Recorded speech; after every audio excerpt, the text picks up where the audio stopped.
Bonjour chers téléspectateurs, téléspectatrices, bien-aimés dans les Seigneurs, bienvenue dans votre émission Les Pâturages. Comme vous les connaissez tous, Les Pâturages est une émission qui reçoit pour vous les pasteurs, les évêques, les adorateurs, les évangélistes, tous vous êtes les bienvenus dans votre émission Les Pâturages. Peuple de Dieu, sans plus tarder, je vous présente mes vœux, les meilleurs, des bonheurs et des prospérités, et de longévité, en tout cas que Dieu Tout-Puissant puisse vous garder, que Dieu Tout-Puissant puisse encore une fois de plus vous bénir avant que l'année ne puisse se terminer, parce que la Bible nous dit, je ne te laisserai point aller jusqu'à ce que tu m'aies béni. Aussi longtemps que l'année n'est pas encore terminée, ne te décourage pas, ne te dis pas que non, oh l'année, nous sommes à quelques jours de la fin de l'année, mais sache que même à la dernière seconde, même à 23h59, Dieu peut toutefois te bénir pour bien clôturer l'année 2022. Peuple des dieux, grande est ma joie de vous avoir si nombreux devant vos petits écrans. Si vous voulez nous contacter, appelez-nous au numéro qui est affiché au bas de votre écran. Si vous voulez passer dans cette émission, appelez-nous toujours au même numéro ou encore appelez-nous, faites-nous 2 messages via SMS, via WhatsApp. Nous sommes là pour vous servir, nous sommes là pour vous accueillir. Peuple des dieux, aujourd'hui c'est un grand jour. Aujourd'hui c'est un jour auquel nous allons parler d'un grand thème. Nous allons parler d'un thème qui va vous révolter spirituellement. Nous allons parler d'un thème qui va éveiller la conscience de quelqu'un. Nous allons parler d'un thème qui va pousser quelqu'un à toucher la robe de Jésus. Nous allons parler d'un thème pour que tout un chacun puisse prendre conscience de sa vie, puisse prendre conscience de sa foi, puisse prendre conscience de son intimité avec Dieu afin d'atteindre un niveau quelconque. Sans plus tarder, je veux remercier les autorités de Molière Télévision qui ont renouvelé leur confiance en ma personne. Afin de vous présenter cette émission, je remercie les Big Boss, M. Jerry Nimba. Je remercie notre DGA, M. Zires Kawel. Je remercie notre directeur technique, M. Kems Basunka. Je remercie notre caméraman et régisseur de tous les jours et de tous les temps, M. Jean-Paul Mougalou. Je remercie toute l'équipe de Molière Télévision. Je vous remercie, vous, chers téléspectateurs, parce que nous savons que sans vous, nous ne sommes rien. Je remercie mes invités, je remercie ma famille, je remercie mon mari parce qu'il est là pour me booster afin de vous servir et de servir l'Éternel d'une force indéterminée. Sans plus tarder, nous allons demander si on est ensemble avec la régie de nous proposer un cantique afin de louer l'Éternel, de commencer bien la fête et on va recevoir pour vous un pasteur bien qui va nous parler d'un thème qui va nous bouger. Suivons ça et on se retrouve juste après.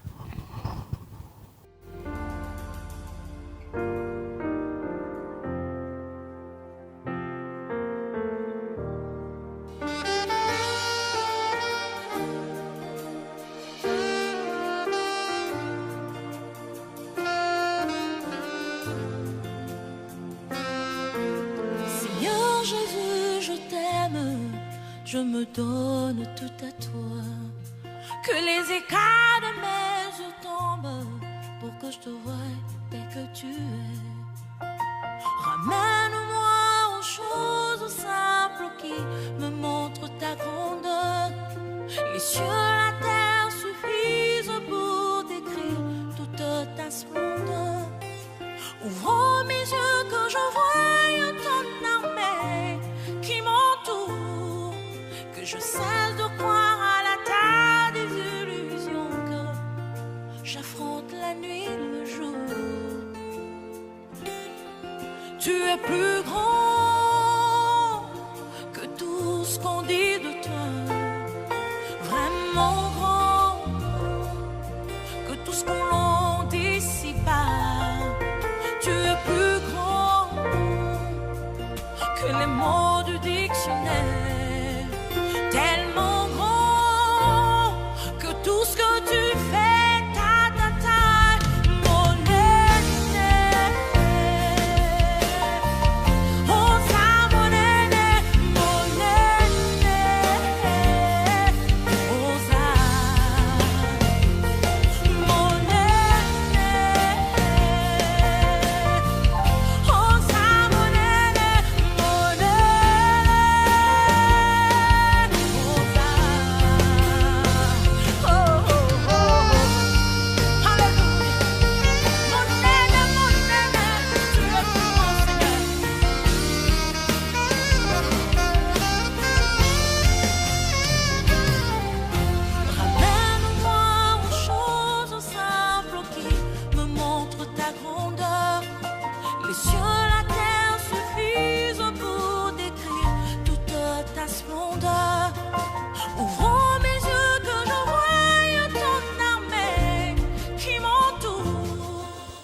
Oui, peuple des dieux, en tout cas, nous bénissons l'Éternel parce qu'il est mon aîné. Quand il est mon aîné, c'est-à-dire, il dépasse toute chose, il dépasse notre entendement, il dépasse tout ce qu'on voit ici sur terre.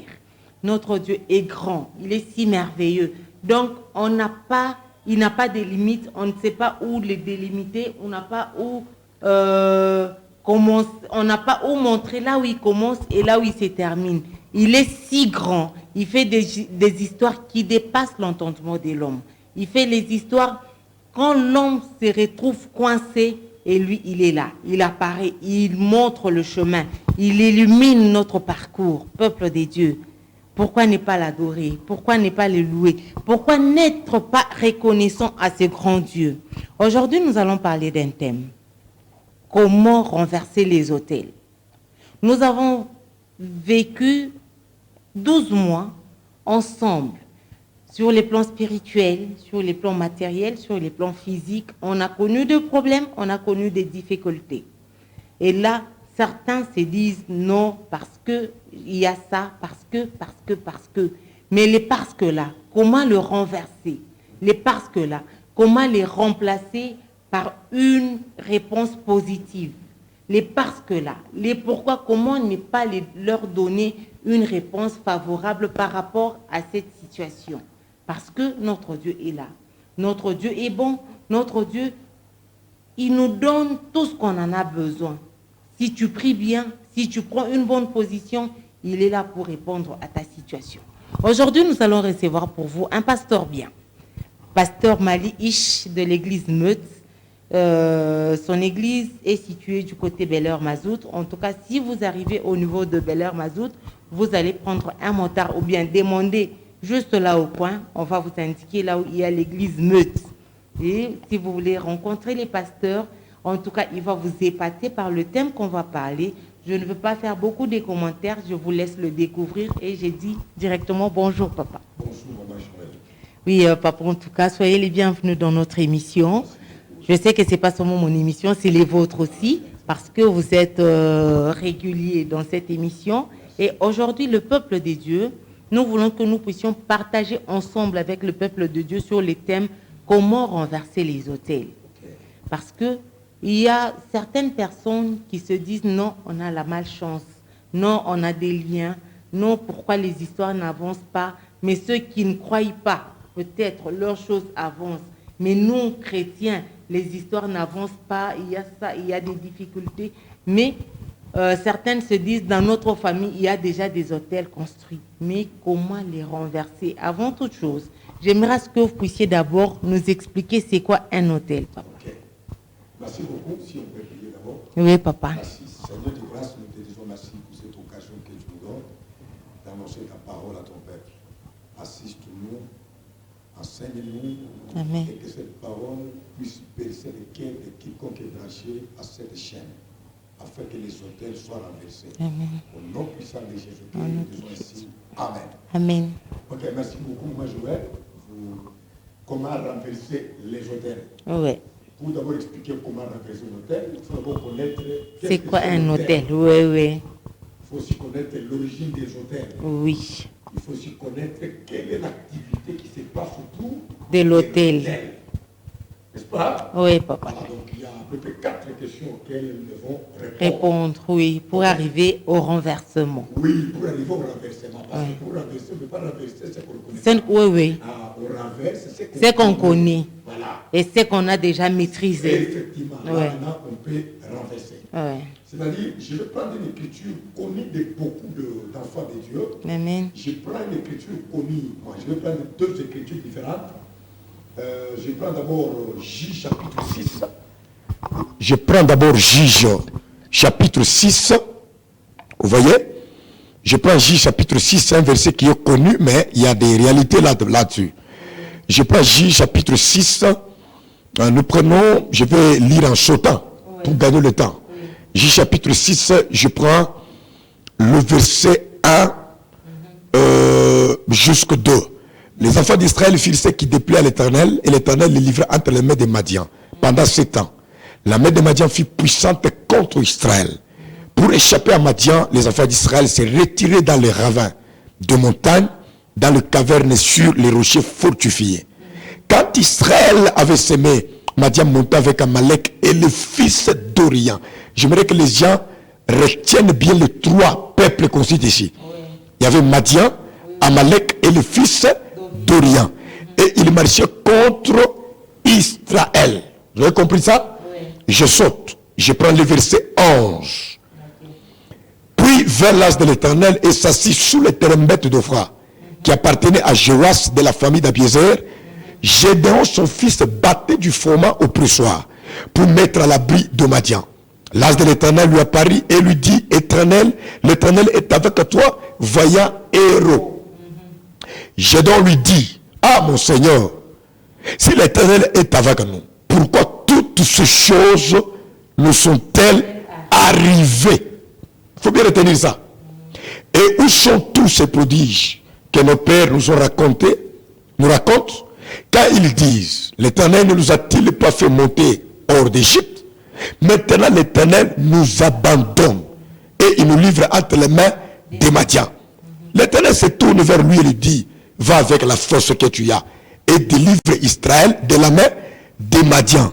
N'est-ce pas moi qui t'envoie? Vous avez compris ça? Je saute. Je prends le verset 25. Verset 25 jusqu'au verset 26.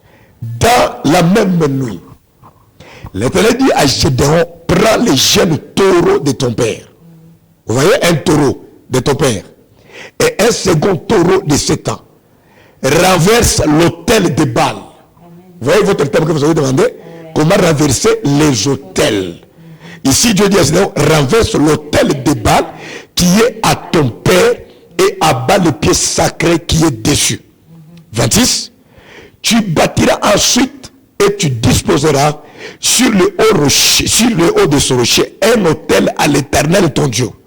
Tu prendras le second taureau et tu offriras un holocauste avec le bois de l'idole que tu as abattu.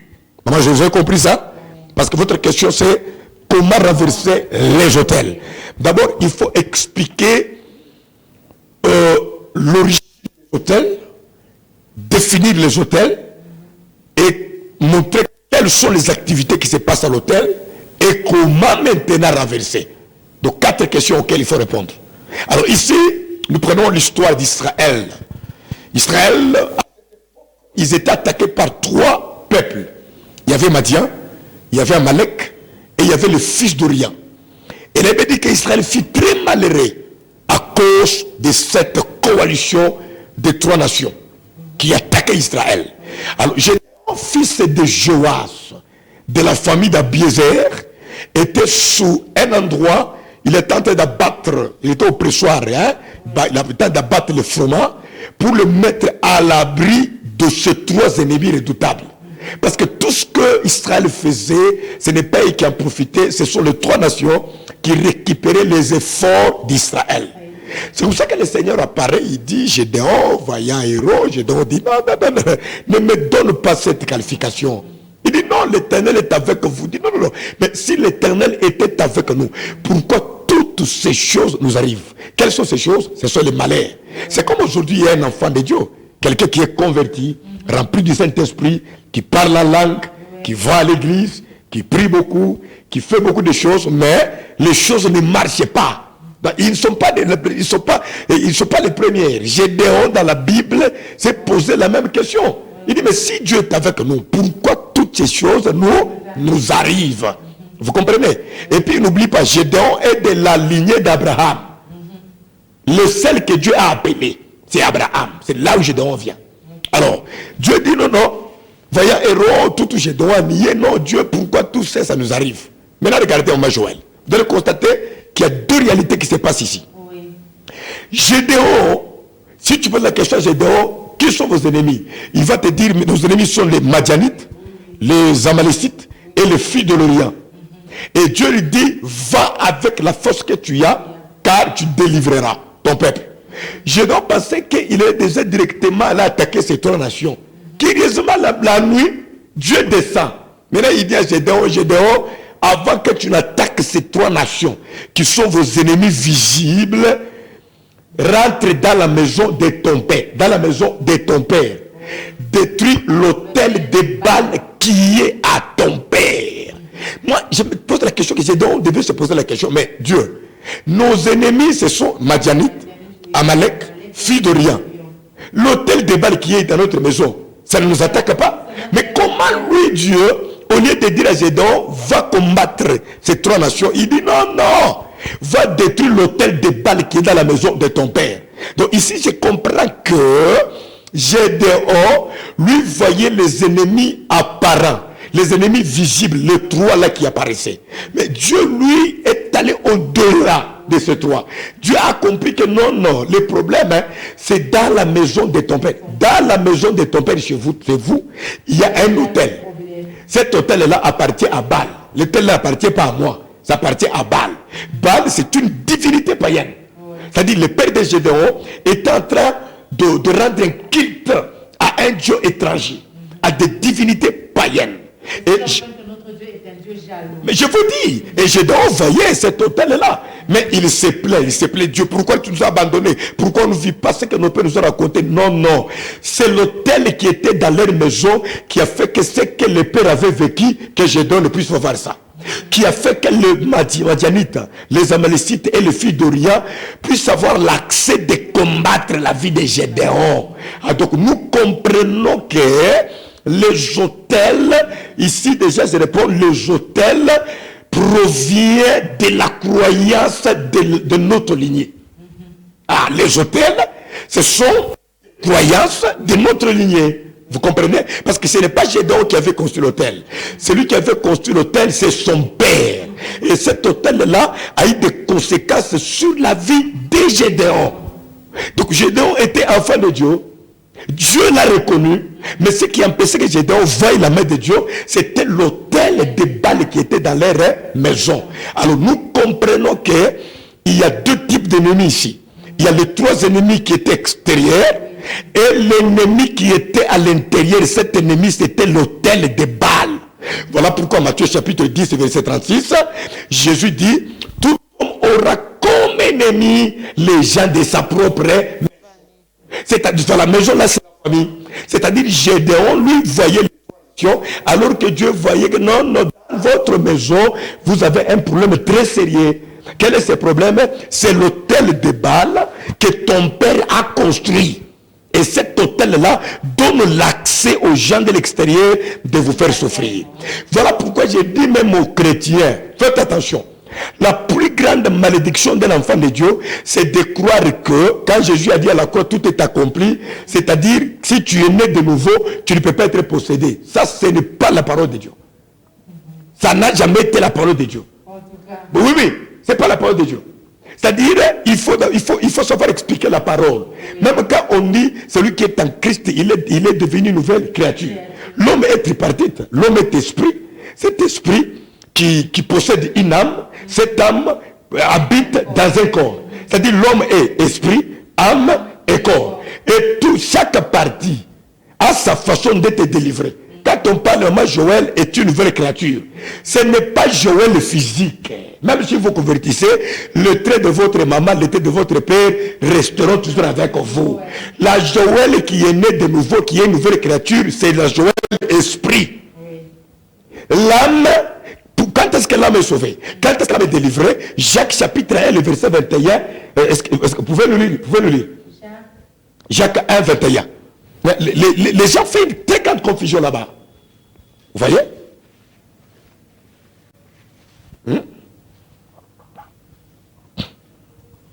Jacques 1, 21. Oui. Ok.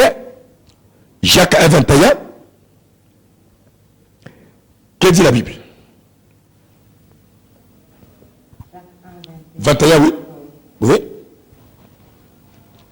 C'est pourquoi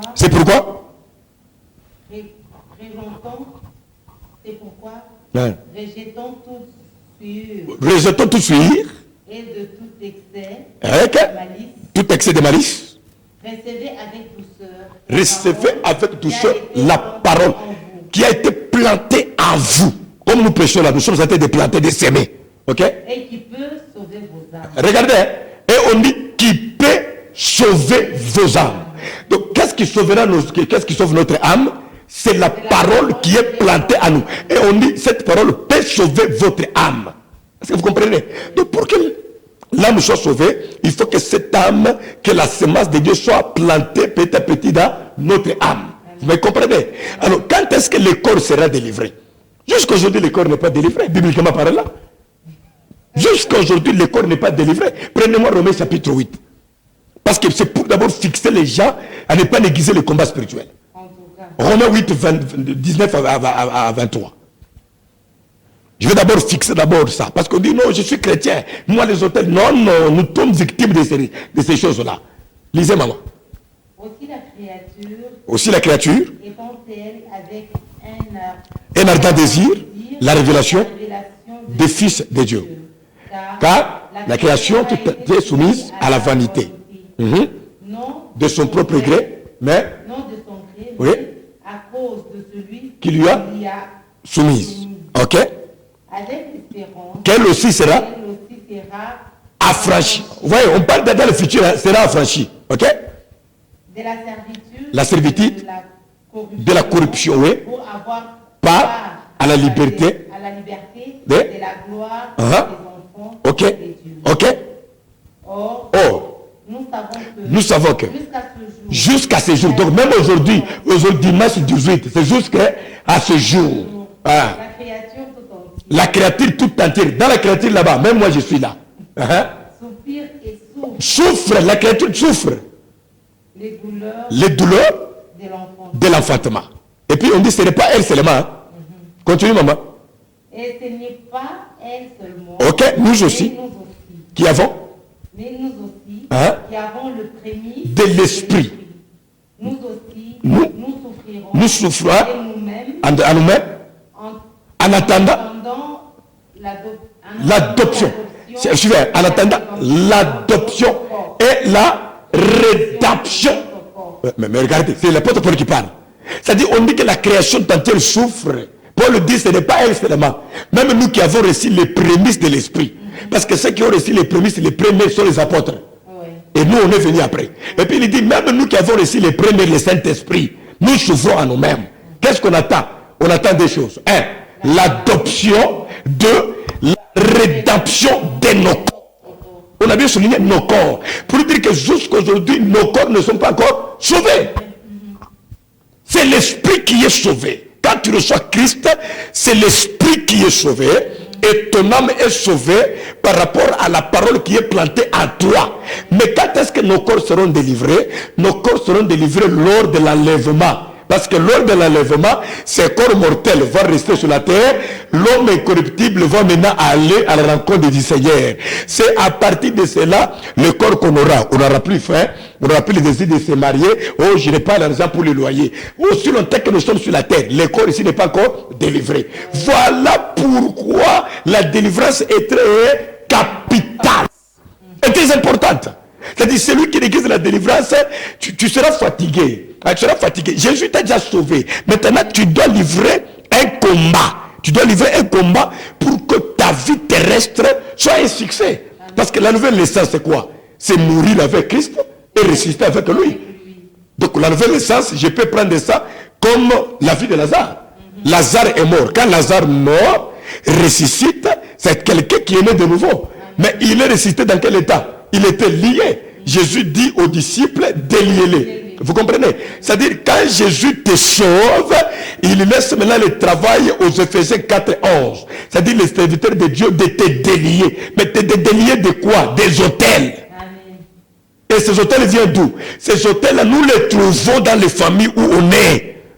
Nos pères servaient des divinités. Nos pères travaillaient, nos pères croyaient dans des divinités là bidons, des histoires là impossibles. Ces choses-là, maman, nous réclament. Ces choses-là nous poursuivent. Ces choses-là nous combattent. Ces choses-là nous empêchent d'accéder à des choses que nous désirons. Alors, il faut de les découvrir que je suis chrétien, mais dans la famille où je viens, il y a un hôtel comme dans la famille de Gédéon. Je dois renverser cet hôtel pour que Madian, fille d'Orient et Amalek soit affaibli. C'est pourquoi Dieu dit à Gédéon, renverse l'autel de Baal Depuis qui? Dans la maison de ton père. Maison de ton père. C'est comme moi, Mali, je suis pasteur. C'est pas moi qui a commencé ma famille. Je n'ai pas commencé notre lignée. Je suis le fils d'É. Mon père est le fils d'É. Son père est le fils d'É. Son père est le fils d'É. Mais celui qui a commencé la famille de Mali, là, il connaissait quel Dieu. Il servait quel Dieu. Parce que les dieux qu'il servait, c'est ces dieux-là, aujourd'hui, qui peuvent nous permettre de réussir ou de faire quoi? D'échouer. C'est là le problème. Donc je dois se plaigner Dieu. Pourquoi tu t'es abandonné? Dieu dit non, non, je ne vous abandonne pas. C'est ton père qui a un hôtel dans la maison. Il faut faire quoi? Détruire. Voilà pourquoi j'ai béni même les gens qui nous suivent. Pendant que nous prêchons cette écriture, s'il y a des hôtels dans vos familles que vos ancêtres ont construits, vos parents ont construit, que vous-même avez construit, pendant que nous prêchons, que la puissance de Jésus-Christ entre sur ces hôtels-là et les détruise au nom de Jésus-Christ. Et si ces hôtels là-bas sont détruits, je vous dis que vous allez commencer 2023 avec succès, avec réussite, avec prospérité, avec victoire. Parce que tu ne peux pas réussir si les hôtels ne sont pas détruits. Je sais pas si vous comprenez, maman. Ici, on dit bien que détruire l'hôtel de Bâle qui est à ton père. Je prends un exemple. 2 Timothée chapitre 1. Pour voir le jeu des hôtels, là, ça provient de là où on vient. Oui. 2 Timothée chapitre 1. Je préfère que vous lisiez pour que les téléspectateurs soient sûrs de ce que nous lisons. 2 Timothée 1, verset 3 à 5. 2 Timothée 1, 3 à 5. Je rends grâce à Dieu. Maman, c'est Paul qui parle là. Je rends grâce à Dieu. Que mes ancêtres ont servi. Que mes ancêtres, écoute, je rends grâce à Dieu que mes ancêtres ont fait quoi? Ont servi. Maman, c'est Paul qui rend grâce à Dieu que ses ancêtres ont servi. Est-ce que maman Joël, vous maman Joël, aujourd'hui, vous pouvez rendre grâce à Dieu que vos ancêtres ont servi? Non. Est-ce que moi, Mali, que je suis là, est-ce que moi je peux rendre grâce à Dieu? Seigneur, je rends grâce au Dieu que mes ancêtres ont servi. Ce sont ces dieux-là qui bloquent ma vie aujourd'hui. Ce sont ces dieux-là qui nous combattent aujourd'hui. Est-ce que je dois rendre grâce à Dieu que son père servait? Non, parce que son père servait Baal. Dieu lui dit, va détruire. Je déclare encore ce soir, toutes les familles où il y a des ancêtres, des parents qui ont servi d'autres divinités aujourd'hui, qui bloquent la vie des enfants de Dieu, que Dieu détruise ces croyances-là et que Dieu vous délivre toute la lignée. Moi, je le crois pendant que je parle. Amen. Voyez ici?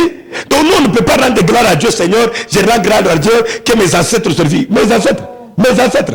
Oh. Moi, mes ancêtres sont morts en servant des idoles.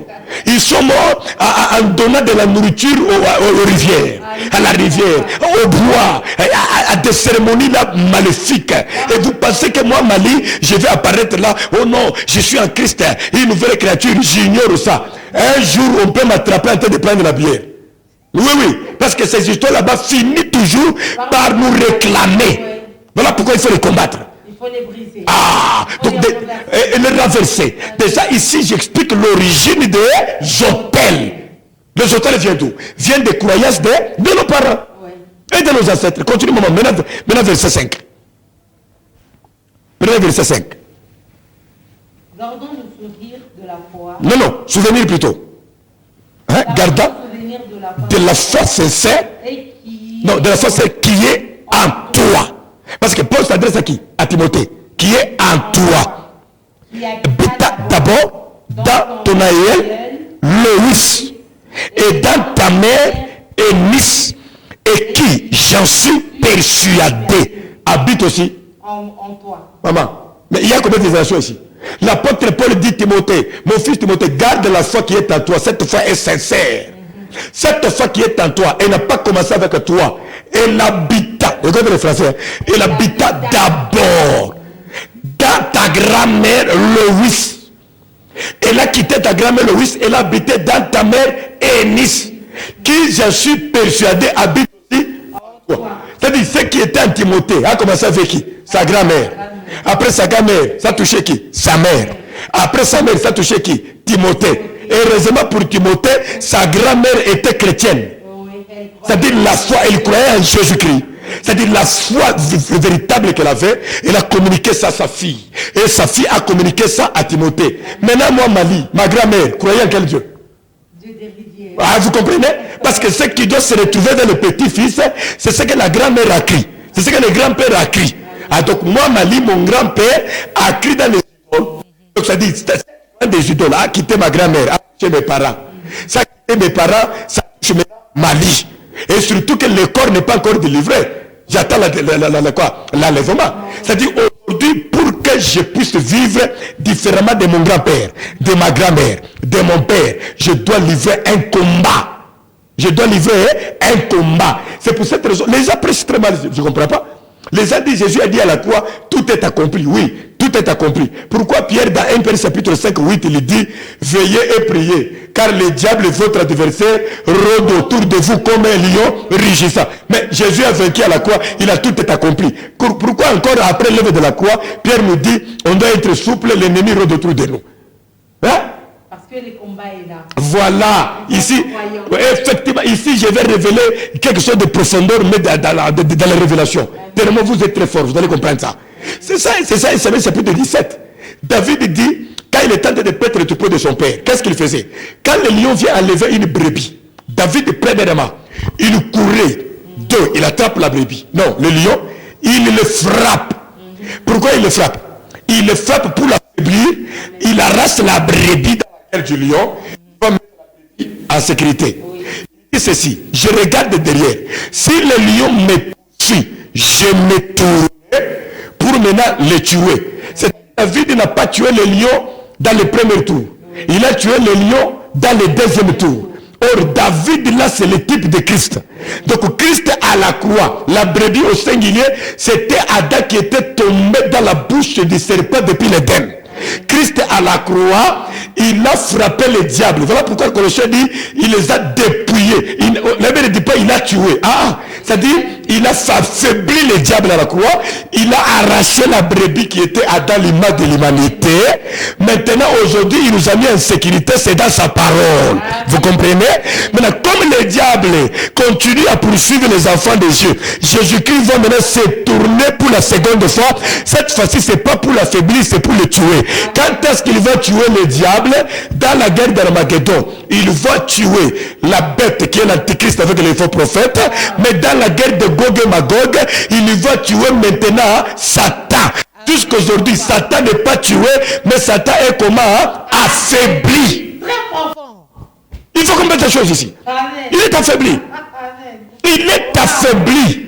Vous comprenez? Et les gens, non, ne prêchez pas. Vous voyez les combats, les gens prêchent très mal la grâce.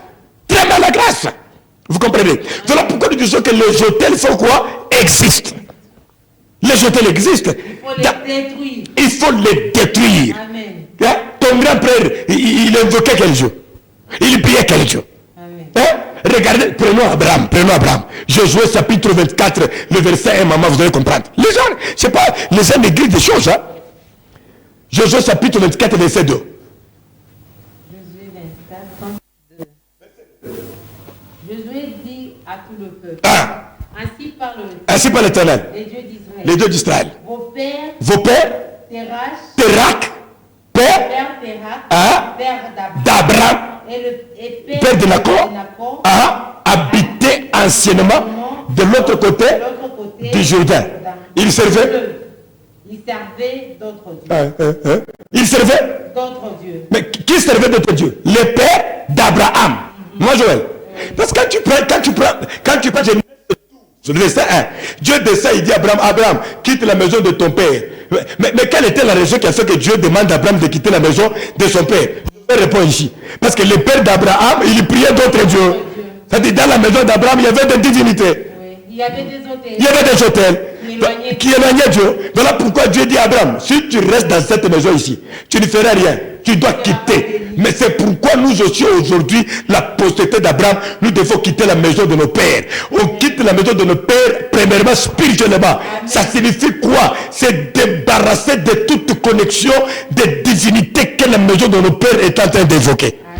C'est très capital. Amen. Vous voyez que l'origine des hôtels d'abord, c'est la croyance de nos pères. Alors je pose la question à nos téléspectateurs. Pose la question chez vous. Tes ancêtres, tes parents, priaient quel Dieu? Amen. Tu as la réponse. Alors lève-toi, réveille-toi en prière, renverse l'autel pour que ton histoire puisse changer. Ah, comme maintenant, puisque tu traverses 2022 en paix avec succès. Là maintenant, deuxièmement, qu'est-ce que signifie un hôtel? L'hôtel, c'est quoi définition? L'hôtel en hébreu, on appelle ça Misbéa. Misbéa, de l'hébreu. Si vous avez vos cahiers, vous pouvez commencer à noter. Ouais. Parce que ça, c'est très important. Ça, c'est un enseignement.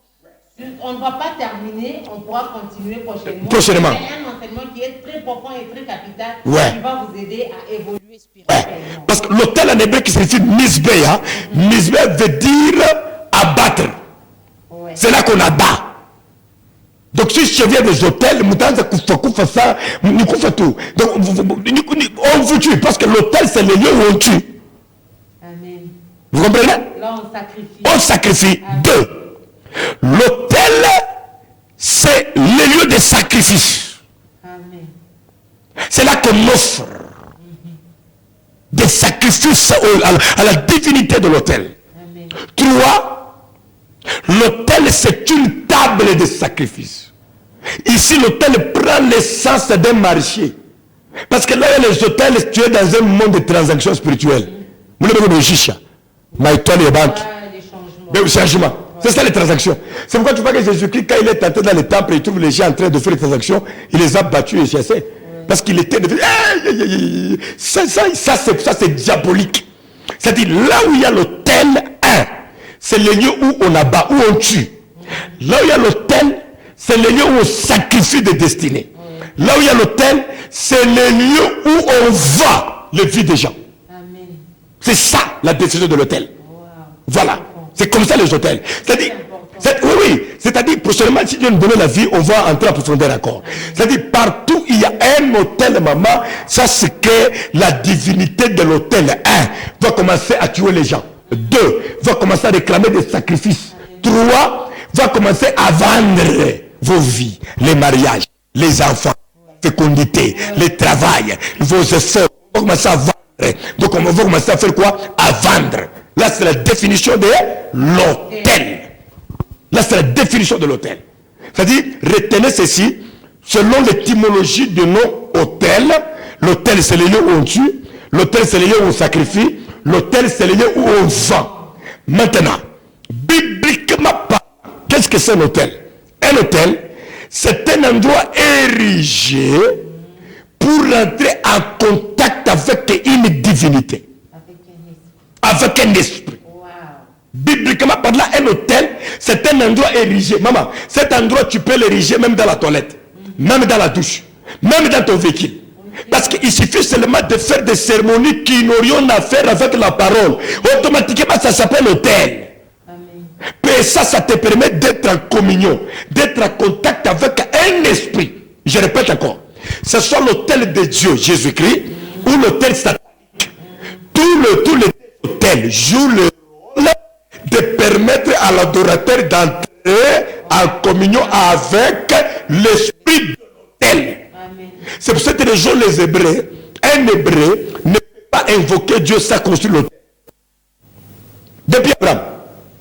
Ne peut pas invoquer Dieu sans construire l'hôtel. Je vais vous prouver que le premier hôtel sur la terre, c'était en Éden. Oui, je vais vous prouver. Premier hôtel, maman, c'était en Éden. Allons chercher ce verset-là. Genèse chapitre 3. Genèse 3. Je sais que le patriarche est une mission qui est suivie et il faut qu'on donne la parole de Dieu. Là, je reçois déjà beaucoup de messages. Ah, merci. Vous qui nous suivez de partout, que Dieu vous bénisse. Restez toujours branchés sur Molière Télévision. Vous ne serez pas déçus et vous serez sauvés au travers de cette émission Les Pâturages. Merci. Maman, Genèse 3, verset 20. Lisez-nous. 20 à 21. Adam donna sa femme le nom d'Ève, car elle a été la mère de tous les vivants. L'Éternel Dieu fit à Adam et sa femme des habits de peau et il les en revêtit. Maman, regardez ici. Ici, c'est Adam qui pêche. Quand il pêche, il découvre qu'il est nu. Il fuit. Il va se cacher sous l'arbre du figuier. La voix de l'Éternel parcourait les jardins. Adam, où es-tu? Oh, je me suis caché. Pourquoi? Des histoires. C'est-à-dire ici, il y a une séparation de Dieu avec Adam. Parce que Adam a entendu la voix qui parcourait. Avant le péché, ils étaient comme ça, ils étaient en communion. Mais quand le péché est venu, la communion est brisée, Adam est allé se cacher. Mais qu'est-ce que dit la Bible? Quand Dieu descend en Éden, pour que Dieu retourne avec Adam, Dieu est retourné vers Adam en prenant la peau d'un animal. Il fait les vêtements pour revêtir Adam. C'est-à-dire, pour donner les vêtements à Adam. Donc Dieu s'est approché d'Adam. Ça signifie, la communion qui était brisée a été restaurée. Qu'est-ce qui les a restaurés? La peau de l'animal. Qui a tué l'animal? C'est Dieu. Parce que pour prendre la peau de l'animal, maman, est-ce que tu peux arracher la peau d'un lion, la peau de l'animal sans le tuer? Non. Il faut d'abord le tuer et puis tu récupères la peau. C'est-à-dire, le premier qui a tué un animal, depuis que le monde a été créé, c'était Dieu lui-même. Il a tué un animal sans nom. Je vais te donner le nom de l'animal qu'on a tué. Selon la Bible. Il a tué un animal sans nom. Il prend la peau, il vient donner à Adam et Ève comme vêtement. C'est-à-dire, c'est la peau de l'animal qui les réconcilie. Mais c'est considéré comme un hôtel. Comme un hôtel. Parce que l'hôtel, c'est les lieux où on fait quoi? On tue. Mais Dieu a tué l'animal. Les lieux qu'il a tué l'animal, là, c'était l'hôtel. Pourquoi il a tué l'hôtel? Parce qu'il a tué l'animal, il construit l'hôtel, il savait que je ne peux pas entrer en communion avec la créature s'il n'y a pas l'hôtel. Il faut que l'hôtel soit là. Amen. Maintenant, il prend la peau, il donne à Adam comme les vêtements. Alors maintenant, c'est ici, parce qu'ici, on n'a pas donné l'agneau et quoi? Le nom de l'animal. Parce qu'on a dit seulement qu'on a tué un animal, on a pris la peau, et avec cette peau, on a fait quoi? Les vêtements. Alors maintenant, c'est ici, quel est l'animal qui vêtit l'homme? Et Proverbe 27, verset 26. Proverbe, après psaume. J'aimerais que vous lisiez. 27, verset 26. Hein? Les agneaux sont purs. Ah, reprenez.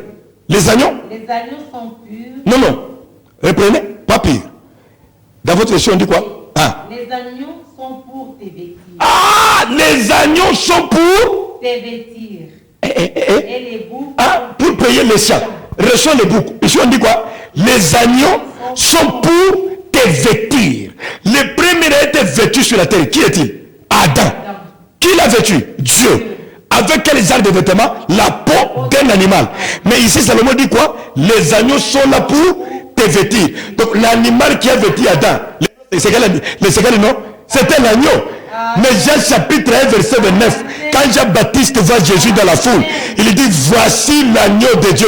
Ah, donc je comprends que toute l'humanité on était mis. Pour être vêtu, il a fallu que Dieu tue un agneau. Or l'agneau que Dieu a tué, c'était Jésus-Christ. Donc je comprends que l'autel de l'Éden, c'est la croix de Golgotha, là où Dieu a tué Jésus-Christ, et il a pris Jésus. Aujourd'hui, il est devenu notre vêtement. Voilà pourquoi je déclare, les hôtels de nos parents nous déshabillent, mais l'hôtel de Golgotha nous vêtit. Et pendant que je parle, toutes les personnes qui étaient mises, la nudité peut être la honte, peut être le chèque, peut être le célibat, la stérilité, peut être le chèque. Mais Jésus-Christ, quand il apparaît, c'est pour te vêtir. Donc nous déclarons ceci, l'hôtel de Satan nous déshabille, mais l'hôtel de Golgotha nous vêtit. Alors ici, on ne peut pas détruire l'hôtel de Golgotha, nous détruisons l'hôtel de nos pères. Amen. Qui nous a créé des problèmes. Est-ce que vous comprenez? Voilà pourquoi nous chutons. Dieu dit à Gédéon, entre dans la maison de ton père. Fais quoi? Détruis l'hôtel de Baal. Après avoir détruit l'hôtel de Baal, construis maintenant mon hôtel. Ah, donc j'ai compris à votre question comment renverser les hôtels. Nous déclarons, nous renversons les hôtels en croyant en Jésus-Christ. Celui qui croit en Jésus et qui engage le combat, il renverse les hôtels. Ce n'est pas tout.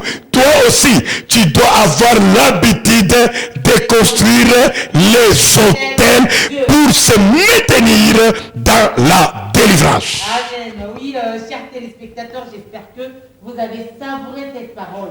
Vous avez compris c'est quoi un hôtel. Vous avez compris la source d'un hôtel. Parce que notre papa nous a dit, les hôtels qui nous bloquent, les hôtels qui nous retiennent, ce sont les hôtels de nos pères. Et l'hôtel qui est là pour nous vêtir, c'est l'agneau de Dieu, l'agneau immolé. Parce que Dieu a tué un animal dans le jardin d'Éden pour être en contact avec Adam. Et Dieu quand Jésus est venu, Pierre a dit, voici l'agneau de Dieu qui enlève le péché du monde. Donc, c'est-à-dire, l'agneau est là pour nous mettre en contact avec Dieu, pour nous vêtir, pour que notre humiliation soit enlevée, pour que nos pleurs soient séchés, pour que nos souffrances et nos soucis puissent trouver solution. Croyons en Dieu. Papa, nous sommes presque à la fin de notre mission. J'espère que prochainement, on va continuer. On va continuer parce que je n'ai pas donné les activités de l'hôtel. J'ai compris. Il fallait d'abord qu'on comprenne c'est quoi l'hôtel. Effectivement. Effectivement. Ça, c'est un grand thème. Il faut que les enfants de Dieu comprennent d'abord les débuts pour aussi bien assimiler la suite. Effectivement. Pourquoi si vous pouvez placer un mot avant de se séparer aujourd'hui avec un mot de la fin, je vous bénis d'abord pour votre invitation. J'ai dit aux enfants de Dieu, il faut combattre pour sa vie. Combattez pour votre vie. Nous sommes en Jésus-Christ. Oui, Dieu nous a donné cette force. Ne laissons rien de négatif qui peut bloquer notre vie.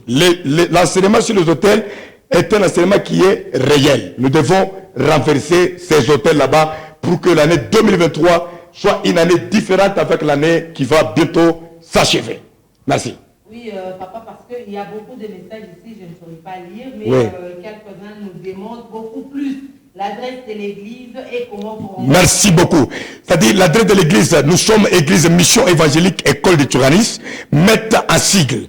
Nous sommes au Bel Air Mazout sur l'avenue de Manguier, 65-93, à côté de l'antenne Vodacom. C'est-à-dire, dans toutes les 7 communes de la ville de Lumbashi, descendez en ville sur l'avenue Maniema, coin Tabora. Prenez les taxi-bis qui partent Kilo de Lobé ou Bel Air Mazout. Dites au chauffeur de vous déposer sur l'arrêt des Oliviers. C'est l'arrêt qui vient après la route là du bureau communal de Campemba. Vous descendez là-bas, vous entrez dans l'avenue des Oliviers. Première avenue à votre droite, c'est après 10 pas ou 10 mètres. Vous allez voir l'église mettre à côté de l'antenne Vodacom. Pour aussi me rencontrer, je peux donner mes coordonnées. Ok, mes numéros c'est plus 243 81 360 68 12. Plus 243 81 360 68 12.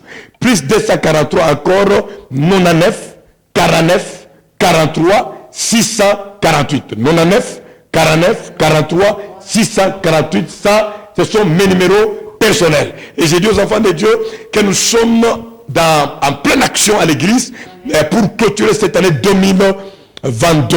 C'est moi qui prêche. Nous enseignons sur les combats contre les chaînes.